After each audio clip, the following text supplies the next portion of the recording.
بسم اللہ الرحمن الرحیم۔ درود و سلام محمد و آل محمد پر۔ السلام علیکم دوستو،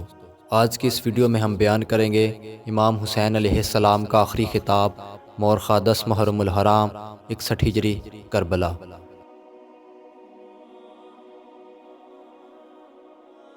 امام حسین علیہ السلام نے یزیدی لشکر سے فرمایا، نبوت کا لعاب میری گٹھی میں ہے، میں فرزند رسول و بطول ہوں، امامت میرا منصب ہے، امیر المومنین کا بیٹا ہونے پر مجھے فخر ہے، میں صاحب منا کا فرزند ہوں، میں حسن کی تربیت ہوں، یہ اتمام حجت ہے، ایک حجت خدا کی طرف سے، یاد رکھو تم میری سانس بند کر کے اپنے لیے توبہ کا دروازہ بند کر لو گے، انعام کا تمہیں اپنے امیر سے جتنا لالچ ہے اس سے 1000 گنا زیادہ میں تمہیں ایک سوال پر عطا کر سکتا ہوں، مگر تم نسلاً بھیکاری ہو اور اس پر بحث کروں کہ کہکشاں ہماری راہ گزر ہے،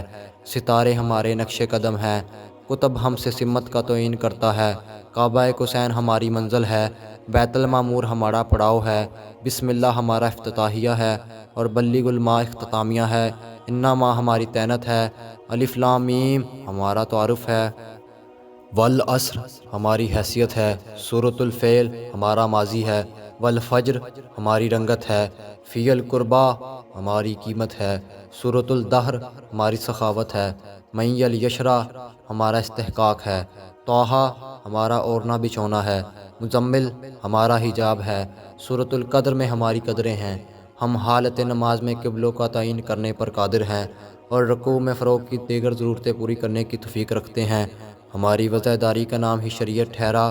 اور ہم ابراہیمی ہیں، مگر جو تبلیغ کے 23 سالہ دورہ کا اثر نہ لیں